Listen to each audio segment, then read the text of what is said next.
It's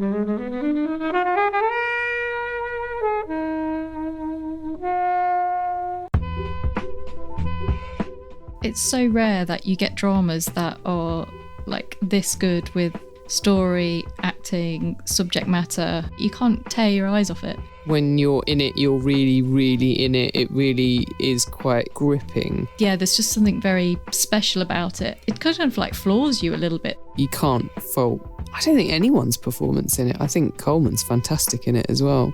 It's such a powerful film that I just think more people should see it. I think it's a great film. I think Anthony Hopkins is amazing in it.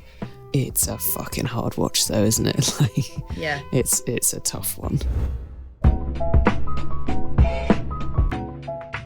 Hey everyone, welcome to this episode of Flixwatcher podcast. Today I'm joined by Hannah. Hello. Jen. Hello. Helen. Hello. And we're talking about The Father.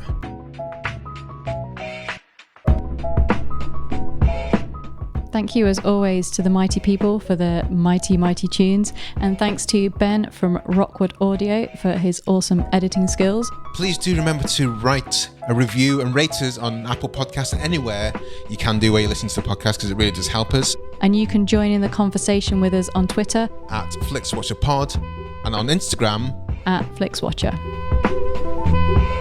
Hello film fans, thanks for listening today. Joining Flixwatcher we have Jen and Hannah. If you could please say hello to our listeners and tell them a little bit more about who you are and what you do, please. Hello, I am Jen Offord. I'm one of the co-presenters and producers of the Standard Issue podcast, which is, we like to call it, a magazine for ears. And we cover everything that interests women, which is everything. I've kind of forgotten the strapline we have there, but we only have women on the podcast, basically. Spoiler alert. What? And I thought there was one man once. Once a year we let men talk, which is International Men's Day, which is sort of the equivalent of how it works the other way around. So that's just how we roll. And I'm also the author of the fantastic football book, The Year of the Robin. Yeah, talking about Charlton Athletic. Yes, well, it's actually, Kobe, it's sort of talking about the world through one specific crazy season in the history of Charlton Athletic. So there's something there for everyone, not just Charlton Athletic fans, which is just as well, because that is quite a small pool of people. Niche. But it must be quite a fun team to follow. I mean, being a Liverpool supporter is like a bit boring nowadays. You're just kind of there. Kobe. The first I heard about Charlton Athletic was when we found out that was Rodney Trotter's middle name in the Only Fools and Horses. Yeah, correct. Yeah, that is inspired by the football team. We won the FA Cup once in 1947 and we still commemorate that win. That's a little note on the quality you can expect to see at Charlton Athletic. We actually drew 1-1 last night with Forest Green Rovers. Have you ever heard of them? Nope. No. Exactly. Yeah. Well, tell us a bit about the book. Why did you choose to write it? How is it? Are you enjoying promoting it? Enjoying talking about it? Was it a fun project?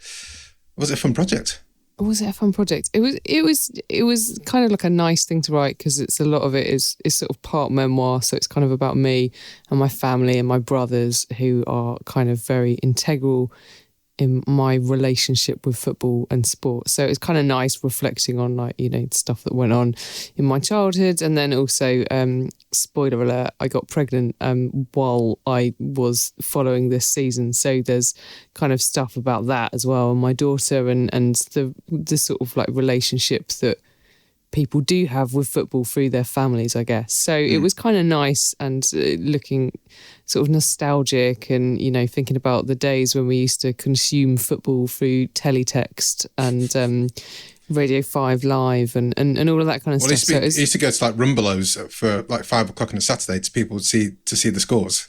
Funnily enough, Kobe, there is a very famous Charlton Athletic clip, bit of footage of one of our kind of like star players, I guess, from the late 80s, early 90s, called Carl Leeburn, whose son now plays for Charlton Athletic.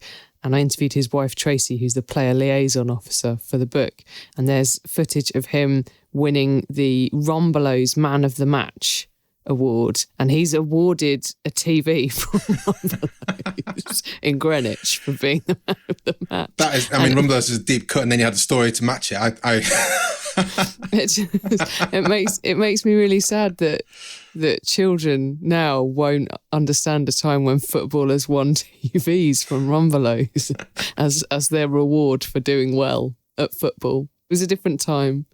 Who are you down at the bottom of my screen? Me? Yeah. Hi, I'm Hana Walker Brown. I'm the creative director of Broccoli Productions, which is a joint venture with Sony Music Entertainment. We're a podcast production company based out of London. I've made audio docs and podcasts sort of for the last 15 years. And I'm also the author of A Delicate Game, Brain Injury, Sport and Sacrifice, which is also kind of a book about football, but not. It's the lens of corruption and I guess neurodegenerative disease through football. So slightly different. You're talking about American football there primarily, aren't you? No, I'm talking about soccer, rugby. Okay. It was grounded in the NFL, but actually this book primarily focuses on English sports. Okay. So I've read the first few chapters. That shows my lack of reading all the way through. But well, first of all, Broccoli Productions, I think, is awesome. The favorite podcast to listen to at the moment is I've listened to all of them, is the We Were Always Here. Thank you. Going back through the AIDS epidemic through the eyes of people who lived through it first. And I think there seems to be like a wave of content surrounding that at the moment. And it makes my heart so sad to, all the people we missed out on. Starting from a film point of view, you had like Howard Ashman, who wrote like Little Mermaid, all the best songs in there, and some of Aladdin, some of Beauty and the Beast.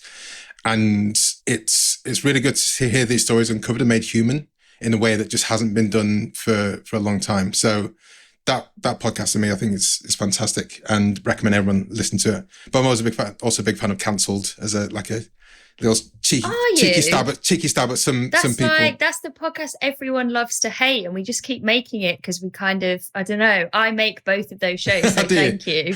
Yeah, and Cancelled, I'm just like, oh my God, I've made so many episodes, and I don't think Americans get the sarcasm of it, because we're not cancelling people. We're just talking about how absurd cancellations, but through these stories. And they think we're being really serious. So they think it's really crap.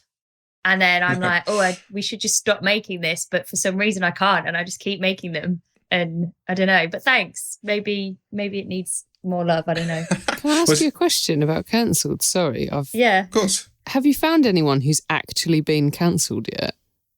Who hasn't become more famous as a result of their cancellation? Yeah, do you know what? The people, I don't know why I'm laughing, because it just shows where the world's at, but the people that get cancelled are actually the people that didn't do anything wrong or were cancelled for reasons like, being gay or trans or things that should never be cancelable offences. They never come back. Whereas, you sort of Kevin Spacey's, Kevin Hart's, etc. are thriving. Robin Thicke just did one on Blurred Lines, the song. Oh, did you?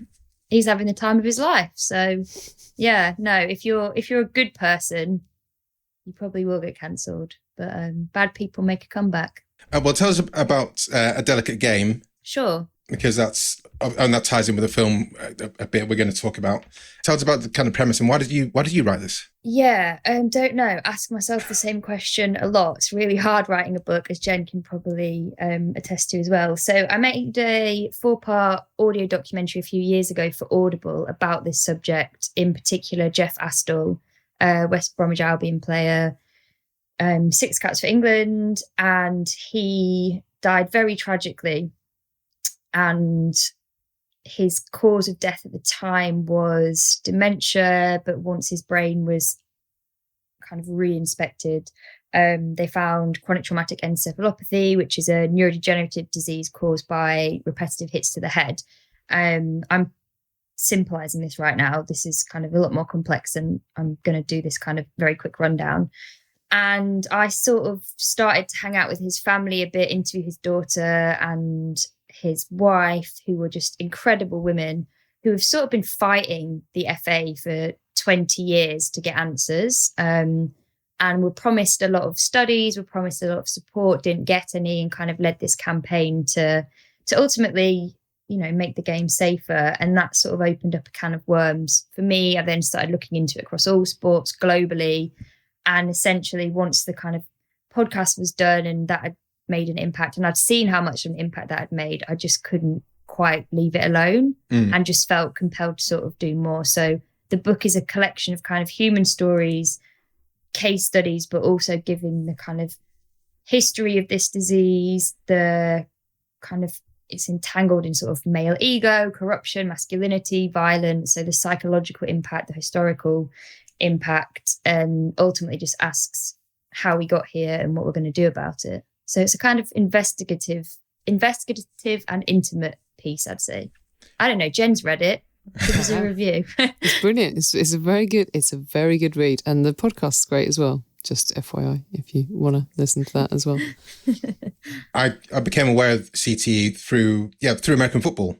And I was all like, well, they should stop playing that game because it sounds horrific. And you see all these stories, and I guess a lot of people sort of Will Smith film, concussion.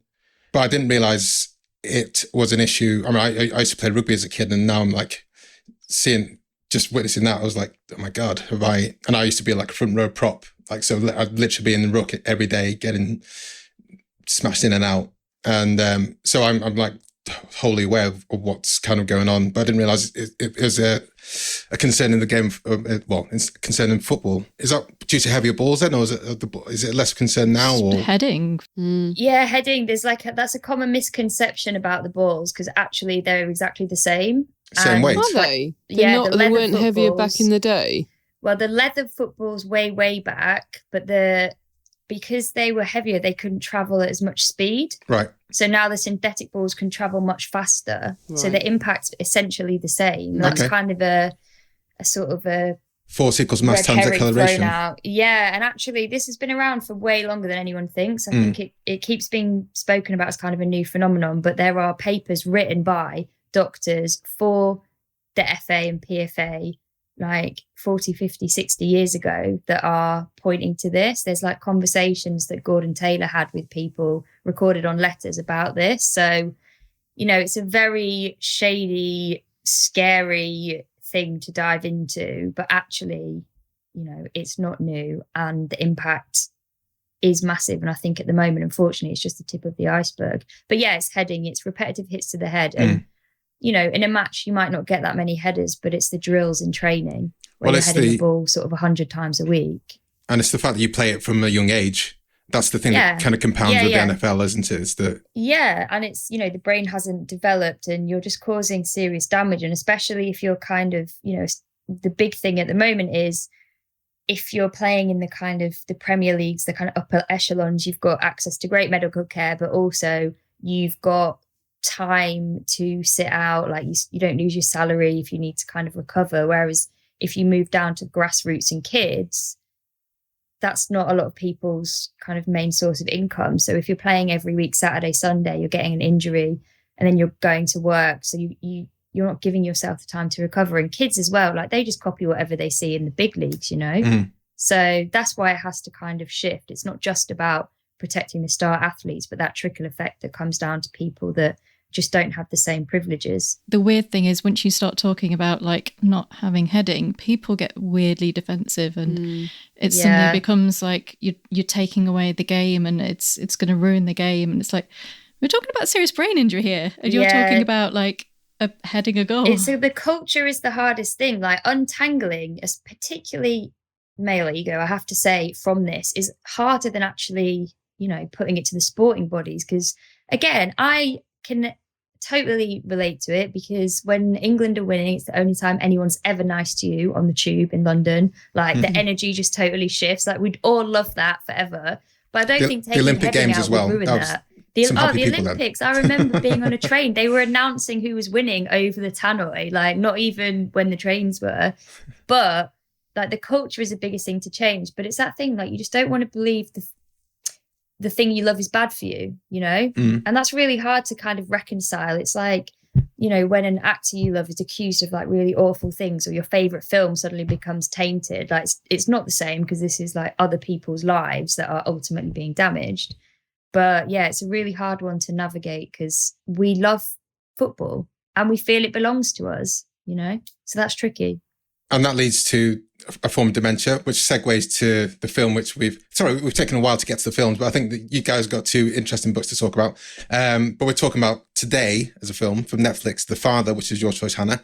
Can you tell us why you chose it? And then I'll get my stopwatch out and you have 60 seconds to explain the synopsis. Why I chose it, other than being more depressed. The synopsis. Are you timing me? God, I feel under immense pressure all of a sudden. Yeah, you have 60 seconds. So tell us why you chose it first. I chose it because, ultimately, because of the subject matter, it's something, obviously, I look into my research, very interested in it. Everyone loves Olivia Coleman. Didn't see it when it came out, sort of missed that whole hype. I think I was finishing my book, so anything that happened there in that year, forget it. So just sort of catching up with it now. And the timer starts for the synopsis now. So essentially, Anthony, played by Anthony Hopkins, helpfully, is a man, I guess, gradually succumbing to dementia, feeling abandoned, losing his kind of inability to grasp the world around him, refusing any sort of help from his daughter, Anne, played by Coleman. And we kind of watch his kind of descent, and I guess alongside the representation of neurodegenerative disease from the sufferer, I think you also get this real palpable sense of kind of the grief of losing someone while they're still alive, but in a way that isn't melodramatic, in a way that kind of is it's not exploitative. And I guess actually it's sort of painfully accurate without playing into stereotypes or overdoing it. The only thing I would say is I've got a slight issue with the music, but I'm sure we'll get onto that because I've only got 5 seconds left, and that is it. Oh. It's a tough film to place a synopsis on. I'm going to turn over to Jen first to give us your lowdown on what do you think about The Father? Have you seen it before? Yes, I have seen it before. I need to do a little disclosure now, is that the time I've seen it before is the only time I've seen it. But I do remember it. It's fine. I just didn't have time, guys. You didn't have to do disclosure. You could have conned your way through this. Anyway, I know, I was going to, but then I felt guilty. I felt like I had to tell you. Anyway, so yeah, I know what you mean about the structure, because there isn't really, it's kind of, I suppose that's the point, isn't it, right? That dementia is a kind of like never-ending sort of, well, I mean, obviously it does eventually, but it's like a kind of long descent into increasingly horrible situation for everyone involved. And I guess maybe that's why they deliberately structured it in such a way that, I don't know, I think that really comes across, doesn't it, in the way that they've done it. I think it's a great film. I think the performances in it are fantastic. I think Anthony Hopkins is amazing in it. It's a fucking hard watch though, isn't it? Like, yeah, it's a tough one. I think there's films like this, I always know I like them, but I'm always like, I just don't know when the time is, and the time is when people like Hannah bring it to Flixwatcher. Yes, sorry. I mean, I was going to go Chicken Run, and then we were like, no, don't do Chicken Run. And now I feel like this is the week we should have done Chicken Run, spirit coming together. Yeah, we're saying this shortly after we've heard the announcement that the Queen has passed. I guess that's what you're alluding to, Hannah. This might go up. Bloody madness in the world, I guess. Yeah. But I mean, what's chickens running around building planes when we're living how we are? Anyway, carry on. One of my favourite posts of the past few months has been from my brother, and he said, "I just wish we'd lived in precedented times." Because every day is like unprecedented times, another unprecedented. Could we just like chill out for like a month? A day or week. I quite missed the unprecedented times. That was like COVID, wasn't it? Yeah, anyway. Helen, had you seen it before? I had. So I kind of only really knew this from obviously the Oscars moment when everyone thought Chadwick Boseman was going to win and Anthony Hopkins won. And I was a bit like, oh, that's a bit crap. Like, Anthony Hopkins, he's won loads of times. Like, give it someone else. And then I saw this at the cinema when it came out. I was like, oh, yeah, so he did deserve it. It was by far, his performance is just incredible.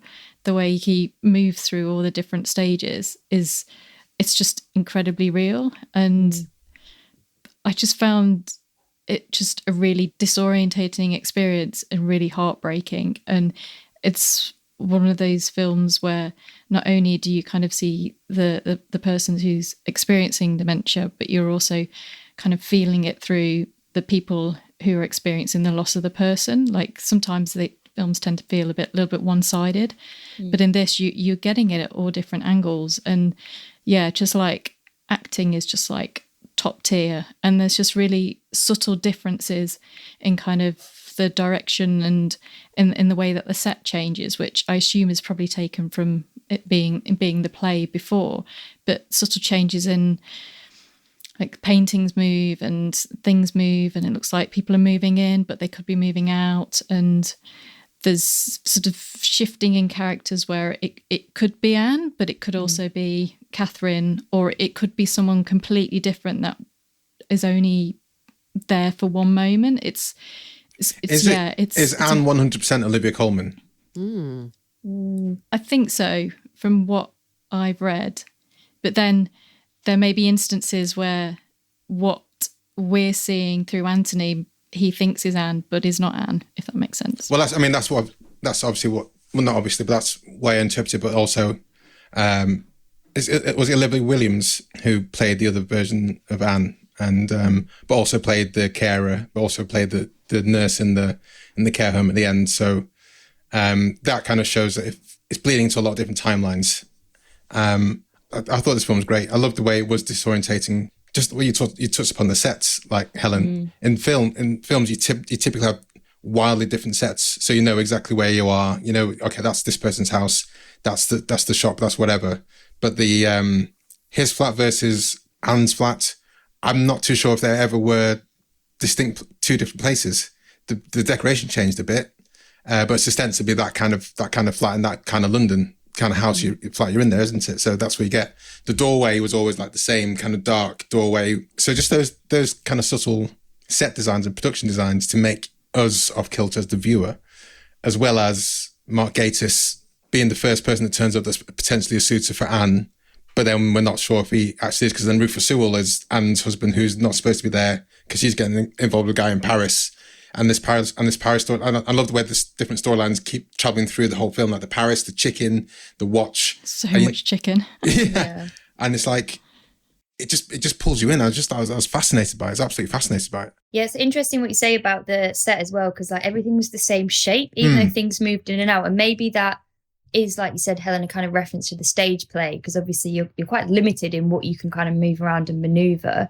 But actually there's also that sense of, you know, I guess from his point of view, like suffering from a disease like dementia, which is kind of relentless once it sort of comes on, but then that can be kind of drawn out. But these things keep coming back, or, you know, memories. Sometimes you're completely like compos mentis and you know who everyone is, and then all of a sudden you don't, or you're in your space and then you're not. And there's kind of constant that disorientation, not just of like the sort of internal space of the brain, but actually everything going on around you and everyone. And I think that was done really well, that kind of, even with Anne, because there would have been moments where he wouldn't have recognized her, or he would have seen someone else. Like that, and again, even kind of, it's Imogen Poots, isn't it, playing Laura, the carer, but then also Laura's the daughter. And I thought that moment with them in the tap dancing, when suddenly he turns, it's like you're constantly in that, you're like sort of on eggshells in that adrenaline space where you don't know what might happen next. And for every kind of good minute, there could be a bad 10 coming straight after. And it can be really violent. I don't mean sort of he's violent, but that kind of leaves you with whiplash. And I think you saw that in Olivia Coleman, when in that scene in particular, when she's really trying not to cry. And you know that where her mouth is going. And I feel like we've all had that situation where you're trying to keep up an appearance, but you're going, and it's really difficult. And I just think it's that constant, like, you're always on an edge, I think, with something like that. And actually, by having it all in the same space, it did feel like it was sort of getting smaller and smaller, which I imagine is probably kind of how everyone feels in that situation. It almost felt like having Paris as a thing was like her escape, or even like whether that is like an actual escape, or whether that was just sort of, you know, to be somewhere else other than in that situation. I don't know, maybe I'm going too deep into it. It's quite conceptual, but I just felt the way I felt watching it was the way I felt when I've interviewed people who have gone through that. I think it's inviting you to think conceptually and deep into it, so I don't apologize for doing so.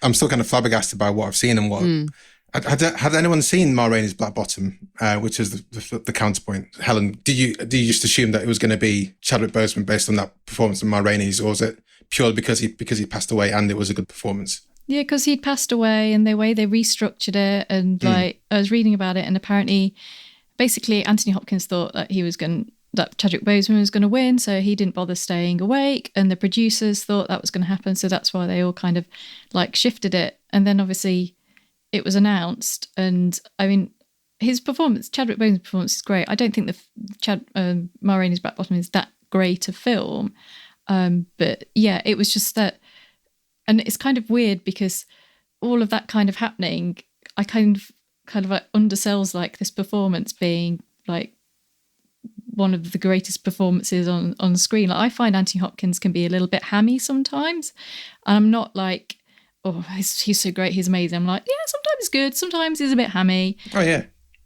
But it moved me in ways that a lot of performances haven't done recently. And yeah, there's just something very, very special about it. And it just kind of moves through different stages. And just as you're kind of sort of maybe getting used to one part, you just like, he's gone there, and you just, it kind of like floors you a little bit, the performance, I think. It is incredible. It's really, it's so tragic. I mean, he's 83 as well. Yeah. Sharp as a button. It's really tragic to watch. And I think like it's very upsetting, isn't it? It's like, it's not just, it's like actively quite distressing to watch. Yeah. But I always have this thing with him. I don't know if you remember, there was a programme in the 90s called Good Morning with Richard Not Judy. Yeah. Richard Herring and Lee. Stuart Lee and Richard Herring. Yeah. And they used to do this sketch where Anthony Hopkins would like enter into correspondence with like another one of his leading ladies, so Deborah Winger or someone like that, and he'd be corresponding with them about, it'd show them like writing letters to each other basically, and he'd be writing letters to them about something really dull, like butchers in 17th century England or something. I've made that up, that's not an actual example, but and then they'd start talking about that, and then he would like suddenly pivot into this like quite sexually aggressive tone, and then at the end he would always sign off, P.S. I am wanking as I write this. And I remember that line now. I couldn't remember. That's so terrible. Weird. Yeah. and I can't watch him without thinking about that sketch in well, that'll really put a different edge on this film, I think. Yeah, I mean, I didn't think about it so much watching this film because I was too busy crying. But yeah, it's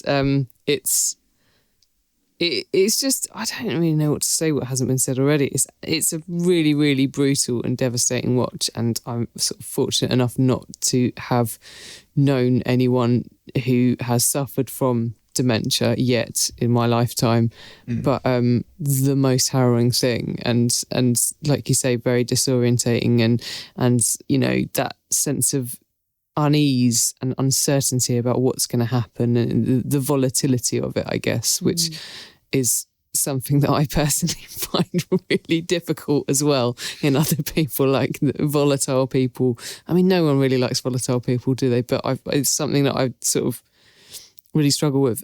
So yeah, I did find it a difficult watch, but you can't fault, I don't think, anyone's performance in it. I think Coleman's fantastic in it as well. Yeah, totally. All of them, every single one. So we've had, this is our fourth Anthony Hopkins film in the Flixwatcher studios. We've had The Two Popes, Silence of the Lambs, and The Edge. Different performances, I think, probably in all of those, isn't it, really? Absolutely. And I mean, in The Two Popes and Silence of the Lambs, again, is great. But then you have the Edge performance, which is it doesn't phone it in. It's just, it's probably not that asked about what he's doing. But also the films, I find it a bit weird. And I think that's probably one of the reasons as well I wasn't that fussed about watching, because I just kind of thought, he's not going to be asked, is he? But he was. So it was. I mean, this is leaning on Anthony Hopkins. I think we should talk about the rest of the cast briefly before we get to the scores. But he was more than asked in this film, and I think that switch when he talks about the tap dancing piece, and that switch in particular was like magnificent. I think that bit as well, what it really got in that moment, which again, I know this from speaking to a lot of people that have gone through this, but it's when that blame suddenly goes on the person closest to you, the one that's trying to help. And they're saying all of these things to you that aren't true.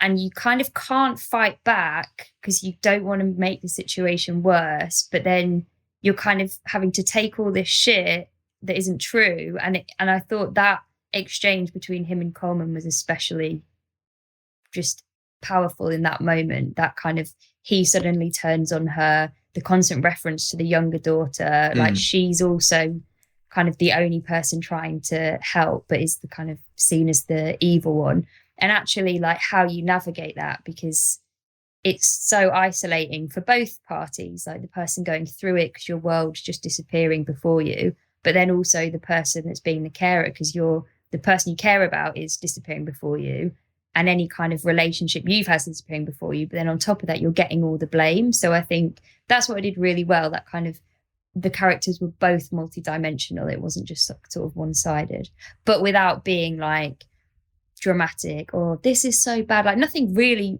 hugely dramatic happened. And I think it was in that kind of, just the kind of, it was kind of normal, but then kind of absurd and obscure and strange, but they weren't like, you know, big dramatic scenes as such. It was more the emotion that was dramatic. It sort of plays like almost like a psychological thriller though, doesn't it? Yeah. In that you know that something isn't right, but you don't really know what it is. Obviously you know what it is because you know that the character has dementia, but in that way that if it had been a psychological thriller, like almost like this guy is being gaslit or whatever, like it's really interesting. And there's also this thing of like, you just get on with it. If that happens to you, you just get on with it. You just deal with it, you know? And I think that is powerful. And to see that represented, I think is important. The thing with the watch is just so specific because it's such a common thing that happens, is the sense of something's been moved or something's been lost, and the belief that someone has taken it is so strong, but we know that he's just lost it, he's just mistaken it. And just kind of like seeing that and those very small things that do you they say like, should you play along, should you play into it, or should you say no, actually no, that hasn't happened? And you get various sort of stages in that, and I think that it's just really kind of like grounded. Like my grandma that had dementia, and that just kind of came back to where things are, like, oh, you've moved them. It's like, well, we haven't moved them. It's like, well, they're there. It's just really, just feels really like real. I think one of the real conversations that were had between the characters were between the two people that played Anne's husband or partner, and those conversations have happened about, we should put him in a care home, we should put him in this, and no, it's my father, and that leads to tension, like mega tension between a couple or a family at the time who's kind of wrestling with that. And those, I've never seen that kind of played out on film before.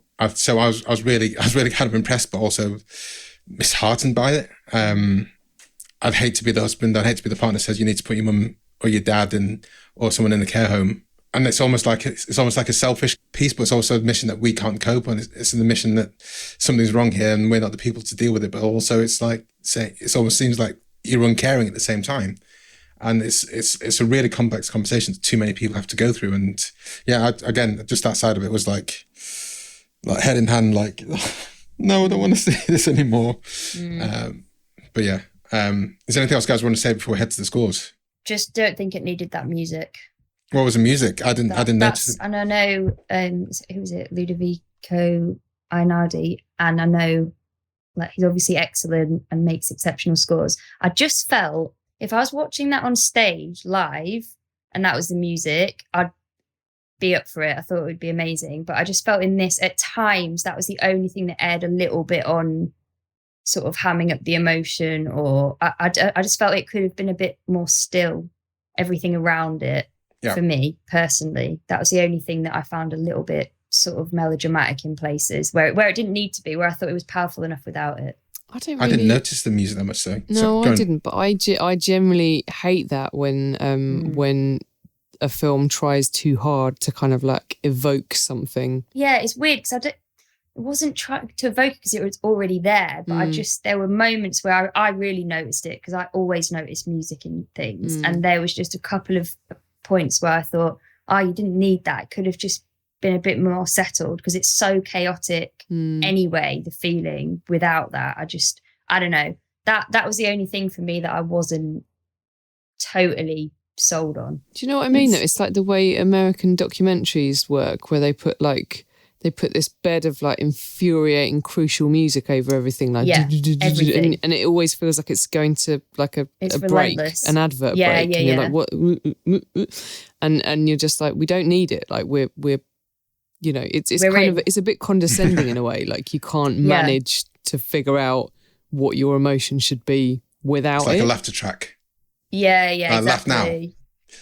Whereas if I'd heard that live with the score and seen it on stage, I think you would have had a visceral response to music of that quality. So it would have really done something different. But yeah, it's minor. I'm not saying I hated the music. I'm just saying, for me, could have pulled back a bit. But who cares? Probably no one else. Well, guys, let's head to the scores.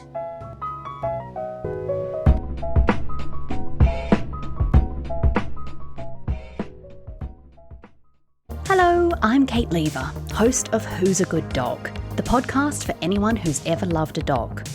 We're one of the other podcasts in the Stripped Media family. Each episode, I ask a brilliant person to introduce me to their dog and tell me how having a dog has changed their life. Listen to Who's a Good Dog wherever you get your podcasts.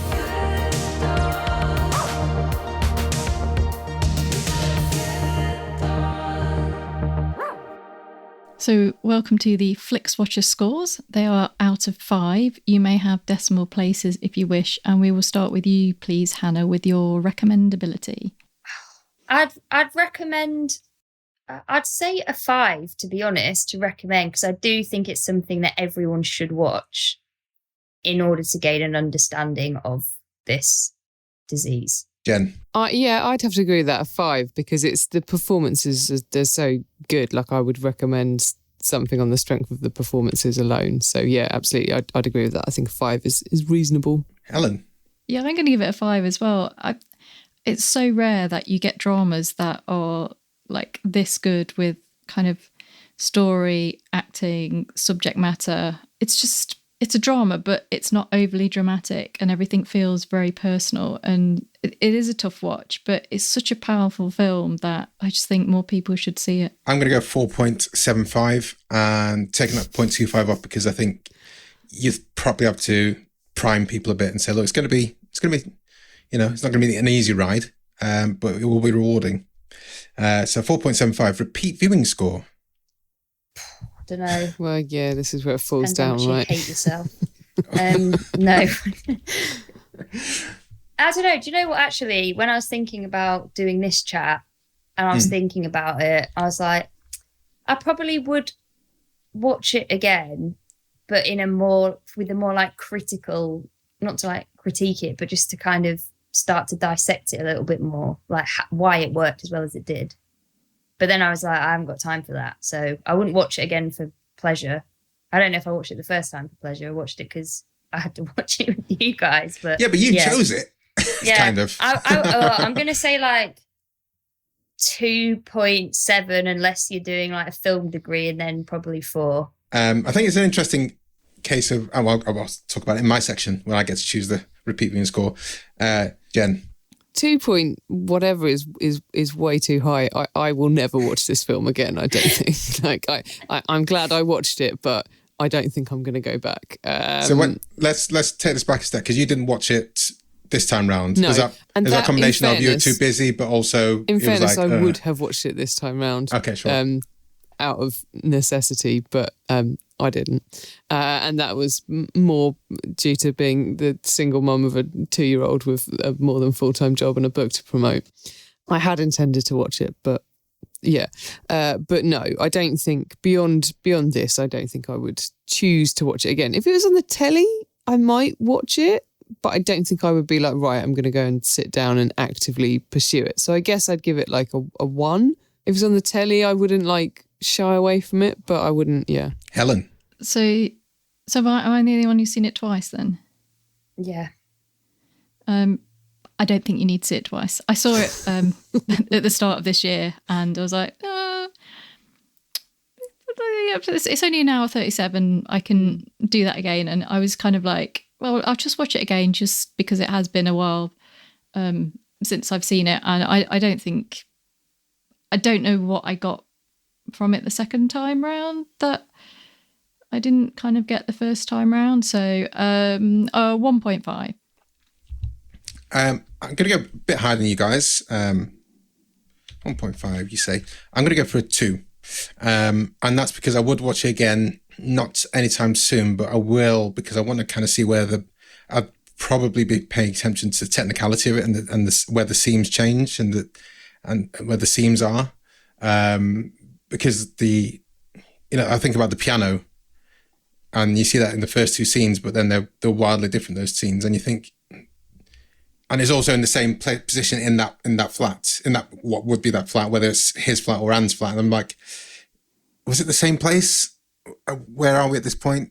And it's just things like that. That's how I'd digest it if I was when I watch it next. Yeah, I agree. But watch it for that kind of position, that kind of insight. Small screen score, Hannah. Well, I watched it on my laptop, and again, it is kind of a telly film, so 4. Fair play. Jen. Yeah, I also watched it on my laptop, and I don't think that it in any way detracted from the viewing experience. So yeah, I'd say 4. Helen. So saw it in the cinema the first time, on regular sized TV the second time. I mean, other than do support your local cinema and go and see films that aren't big blockbusters. There's, it's fine, perfect for TV viewing. I don't think it really changed that much other than the joy of cinemas. So a 5. Let's go for 5. I think I've seen Still Alice, for example, in the cinema, which depicts dementia or in that kind of trajectory, and I think that left the 4 walls of a flat, for example. But still, I think that would work very well on small screen. I think this does work very well on small screen. I don't think it's as stagey as some stage plays come films, but I think it does a great job on the small screen. Engagement score, Hannah. I think I'll go 4.75. No worries. No explanation. Just feel that's it. That's it. Jen. I think I'll go 5 because I think when you're in it, you're really, really in it. It really is quite gripping. And I also think that's partly to do with the time of it. It is mercifully brief. And I also think more films should be an hour and a half. A lot of films can't carry being longer than an hour and a half. And I'd like to see more 90-minute films, please. Thanks. Helen. I mean, that's something I can 100% get behind. Yeah, I'm going to go 5 as well. Just completely absorbing, really absorbing, and yeah, like if you're not paying attention, then like how are you going to know? You're going to be even more disorientated by it. So you have to give it your attention, and like the performances are great. You can't tear your eyes off it. Yeah, I'm going to go for 5 as well. Once you get it started, you have to be in the mood to watch it, I think. But once it's started, you'll be missing lots of stuff if you're not paying attention. And it's not difficult to pay attention. So that gives us an overall score of 3.96875. Great. Yeah, decent. It's the repeat viewing score that let it down in inverted commas, but I think that's wholly fair in this case. So thank you very much, Hannah, for bringing the father to us. Everyone who's listening right now, do follow us on Twitter. We are at Flixwatcher Pod. And of course, as well as just following us to find out what we're chatting about on the films and Netflix in general, we do put a shout out asking you guys to comment and review on the film and look for a tweet like this. We're reviewing The Father with Imogen and Walker_Brown. Have you seen it? Tells your thoughts and a score out of 5 stars from an on-air shout-out. And regular contributor, Lee Thomas at Lee Thomas 5 says, film of the year for me. One of those great movies I'll probably never watch again. It just hits too close to home, 5 stars. And that really emulates what we said, isn't it? Yeah. Isn't it? Really? Yeah. And we've taken 45 minutes to get there. Yeah, Lee's just saying like in a tweet. Yeah. Let's follow Lee Thomas, guys, as well. Not instead of, as well as. Hannah and Jen, can you sign off by telling everyone where we can find you guys online, remind them of your books, and say sayonara, goodbye, ciao, adios, arrivederci, whatever you want to say to the listeners. Yes, I'm on Twitter, which is my full name, Hana Walker Brown, or we're also on Twitter, Broccoli Productions. Google both of us, you'll find our websites. My book is called A Delicate Game, Brain Injury, Sport and Sacrifice, and can be found Waterstones, independent booksellers, Amazon, if you're that way inclined. Jen? Yeah, I am on Twitter where I am at InspireGen. It's an Olympics-based pun, just FYI. And also Instagram where I am Jen with 2 N's because 1 N was gone off. So JENNOFF. And my book is called The Year of the Robin, Watching It All Go Wrong for Children Athletic and the World, and is available from all good bookshops and online, the same places Hannah's mentioned, basically. So go buy one book and then buy the other at the same time. Put it in the same both basket. at the same time. Have a football feast for yourself. Yeah, absolutely. Yeah. Both sports-based from a different angle, not just talking about scoring goals or, crossing finishing lines, Guys, thank you so much. It's been a pleasure. I'm really glad I watched it. That's the way to say it. Thank you very much for bringing that. Thank you. Thanks for coming on. Thank you. Bye. Bye. Bye. Enjoyed this episode of Flixwatcher podcast? Why not leave us a 5-star review on iTunes? You can also follow us at FlixWatcherPod on Twitter, and we're at FlixWatcher on Instagram. Thanks as always to the mighty people for their mighty, mighty tunes, and Ben from Rockwood Audio for his awesome editing skills. If you're looking to get your podcast edited as sweet as this, get in touch with Ben, and that's Rockwood, ROKK Wood Audio. Tell them Flixwatcher sent you.